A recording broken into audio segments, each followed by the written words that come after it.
बाजीराव पेशव्यांचा इतिहास आपण सर्वजणच जाणता, पण आज आपण त्यांच्या आईविषयी थोडंफार जाणून घेऊयात.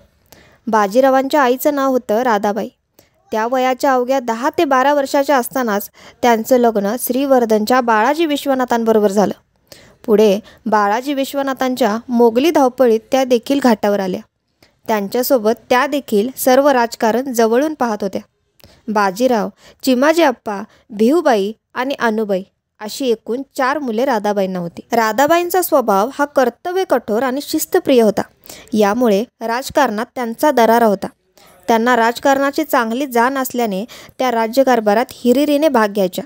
तसेच कुटुंबातील मुलांचे व नातवंडांचे शिक्षण, घरातील धार्मिक कार्ये, मुलांचे विवाह यात राधाबाई जातीने लक्ष द्यायच्या.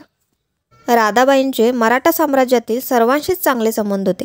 अगदी एका अधिकारी व्यक्तीसारख्या त्या सर्वांना पत्रे लिहायच्या. त्यांनी मोगलांच्या ताब्यात असलेली काशी यात्राही कोणतेही सैन्य बरोबर नसताना केली होती. श्रीमंतांच्या मातोश्री यात्रेच्या मिशाने उत्तरे देतात आणि आमच्या घरात भेद पाडतात, अशी तक्रार जयपूरचा वकील नानासाहेबांकडे करतो. यावरून राधाबाईंचे राजकारणाबद्दलचे ज्ञान आपल्याला लक्षात येते.